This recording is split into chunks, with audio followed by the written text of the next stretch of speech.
Okay, today we have learned about Claude Monet and his famous poppy field flower pictures.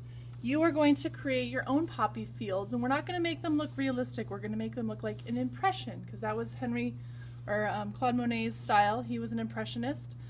So you are first going to get some greens. I've got kind of a dark green, a mint green. This is sort of a yellow green. This is a darker green. And if you want a brown and a white. Just pick those out. First thing you always want to do is write your name on the back. Use your white for your name because you can see it really well, and your teacher's name. Always write your name and teacher's name nice and neatly right in the middle. On the front, we're going to create the grass first. And instead of going slowly, we're going to take our pastel, and at the bottom, we're going to make a quick mark. You can't see that as well with the dark green on the video, but you'll see it on your paper. And what you do when you make that quick mark is it makes this nice kind of thick line at the bottom and thin line at the top. So you start at the bottom and then you kind of make them go quickly to the top, and it makes this really kind of nice, almost like a blade of grass blowing in the breeze. You can make some short ones. It does not take a lot of time, and you want to kind of fill up most of your paper. So I've used dark green, light green. I'm going to use this green and see what this looks like. Some of my lines I'll overlap, just like in a real field. All the grass is pretty close together. Getting lots of grass blades on here. Just using my eye to decide where I want to put another blade of grass.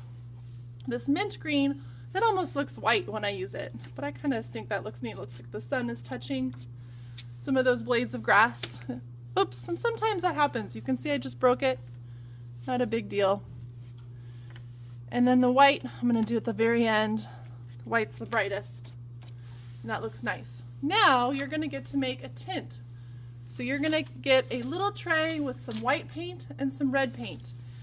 You're first going to make the little baby poppies. So you're going to take your finger and you're just going to gently tap the white. This is kind of like finger painting. So you're going to use your finger and make little teeny baby poppies wherever you feel like you want a little baby poppy.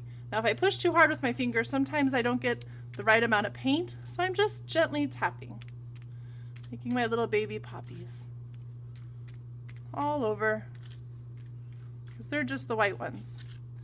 Next, I'm going to make the mommy poppies. And I'm going to have a little bit of white already on my finger. I tap my finger in the red, so now I've got red and white. And on my paper, I swirl them together, and it makes pink. And I kind of like it when I see some of the white still. I'm going to tap my white. I'm going to tap my red. I'm going to swirl to make my mommy poppies. I can make some small ones, some bigger ones, wherever I want to make my mommy poppies.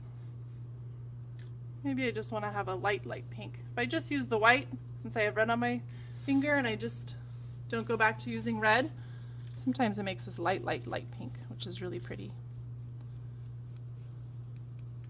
A little bit more red. And that looks good. So my mommy poppies are all done. Maybe I want another one right here.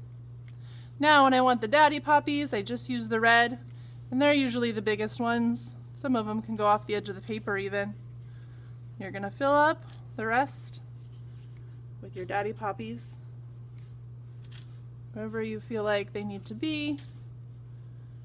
I should still just have one finger dirty. I don't have more than one finger dirty because then I get too much paint on my paper. I want to have another mommy one there.